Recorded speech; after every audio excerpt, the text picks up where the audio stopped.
I'm not speaking for him, but I'm just trying to give the sense in which viewers might understand this. If the CBN governor already assumed office before he was confirmed, which is what we see in many instances, especially when they have to do with parastatals or perhaps agencies of government. Yeah, we are saying it is not right. Just a moment. The only exception, the only time we haven't seen that, or where it looks like it's being followed to the letter, is with the ministerial list itself. But it would seem that many times, most people like resume in some acting capacity before they are finally confirmed by the Senate. That would seem the practice.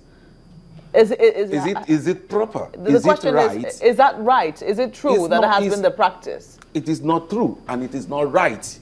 That is why we expect a leadership like that of President Buhari to stop all this. We are expecting so much from him.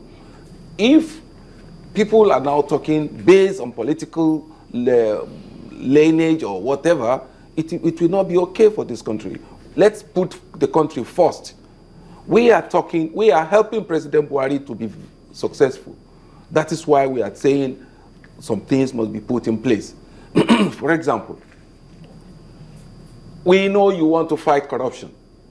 What effort, what legislation have you put to National Assembly to this issue of judicial process that always kill prosecution?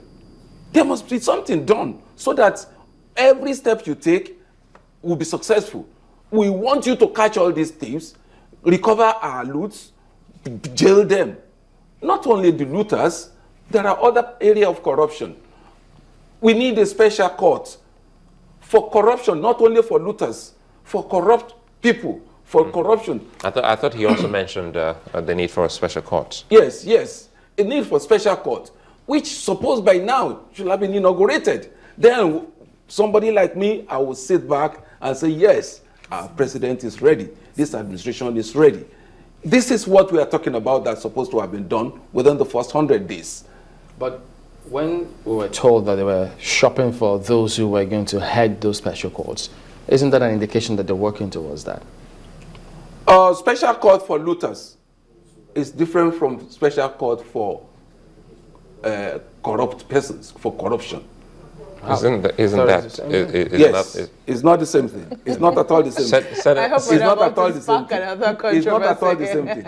We have looters must have gotten their wealth corruptly. When they were talking of looters, they are talking of people that just stole government money.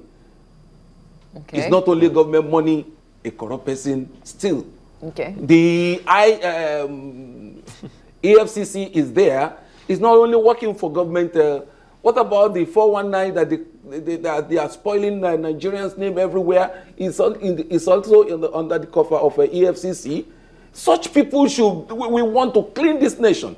Our president is ready to do it. Let us assist him to get it done. Honorable Osage, in terms of perhaps what he alluded to, building institutions to ensure that beyond the president, those institutions are seen to function such that whoever assumes duty or responsibility to lead the country doesn't have to bother about body language or those agencies looking to his body language before they perform their function. Do you think anything has been done with this respect? Well, I think that you know, you can't build a society in a day. You cannot build institutions in a day. The reform that the president is carrying out in critical sectors of the economy are indicative of his desire to build strong institutions that will ensure that the economy is properly run. Like he said, I agree with him. He needs all the support that we can give him so that we can clean up this economy and make these institutions work. If you don't do that, you are continuing going to have agencies that are going to be run, you know, under the whims and caprices of certain individuals. And I give you a critical example. You will agree with me that since in the last 100 days, the revenues of government, even in spite of the fact that oil prices have continued to dwindle, have also continued to increase because of the desire of the president to build strong institutions and ensure that agencies of government remit those money that they are supposed to be remitting into federation account. And of course, even the central bank governor, I continue to refer to him.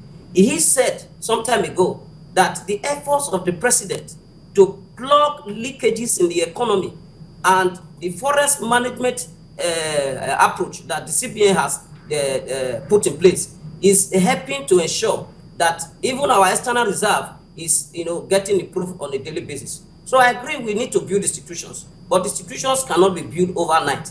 The steps he is taking are indicative of his desire to build the institutions. If they were there before he assumed office, probably his priority would have been different. But they were not there. The institutions were practically destroyed.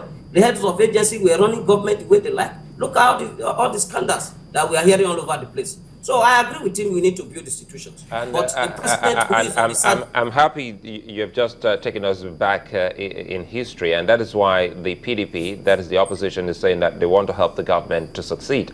They just don't want to see the old things being repeated.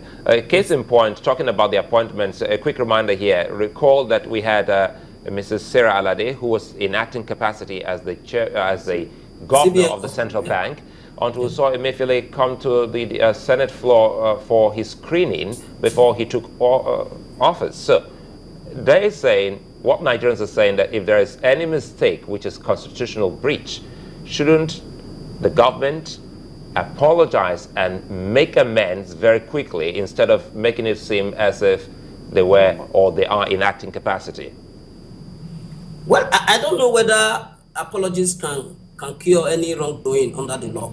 I insist that these appointments in the eye of the law are deemed not to be complete. They are incoherent until the Senate approves.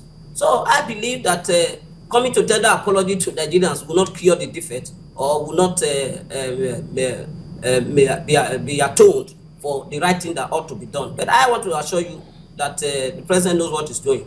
That Sarah Alade was acting before Emefiele came in is also indicative of the fact that, yes, the laws are there and they ought to be followed as at that time. And there have been several such cases. And in any case, I have been in parliament. There are times when the executive takes certain steps and then they seek parliamentary ratification. So it is not new, it is the practice. It is conventional for the legislature and executive to work along that line in most cases. And these are not mercy, these are not breaches that we should promote to high heavens. No, but the thing is, today, the senators are miffed about it, and that's why it's making the front page. If they saw nothing wrong with it, why would they mention it? And that's what I'm saying. It is to draw the president's attention to the fact that this is what he needs to do. But it is not late. That is the point. The question is, why didn't the president do it in the very first instance? Well, I don't speak for the president. I'm not his spokesman. But I just believe that with my experience, these things are not serious matters that we should begin to talk about to distract the attention of the president. I believe that making such appointments, he would have taken into cognizance the relevant laws and the need to refer to the appropriate quarters for approval. You're not serious matters. We're talking about a law that could be violated. Some people even say it's a violation of the Constitution.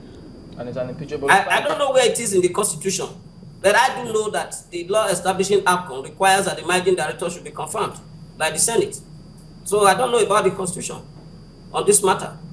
So I believe that it is propped up by the opposition to continue to give knocks to the president and to give the impression that he doesn't know what he's doing. I think we should be patient a little with him. Well, anyway, what I need to tell Mr. President is he has to be very careful of all these praise singers. Advisors are advisors. They should try as much as possible to help this old man to success. You think he's praise singing? Just a moment, Mr. Salvador. You think he's praise singing?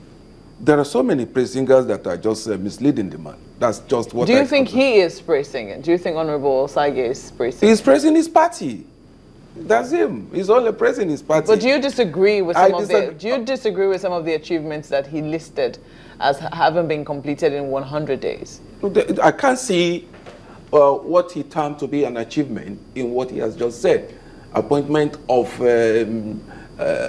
Director General of Customs, appointment of those are no achievement. When even some policies that were made on economy, they are counterproductive.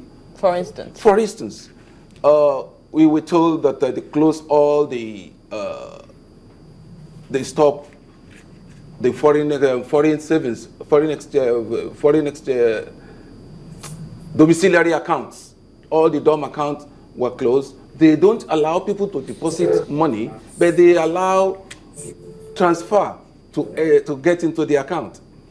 Shortly after that, just last week or this week, they said personal BTA and PTA, personal travel allowance and basic travel allowance, has been cancelled. Then they should all go to Bureau de Change or the street foreign exchange dealers to get what they want to get. The law even allows them to go out with certain amount of money. Therefore, where will the source of supply come from? All right. This is also encouraging the looters that have kept our money outside and find a way of bringing it in. You have created market for them.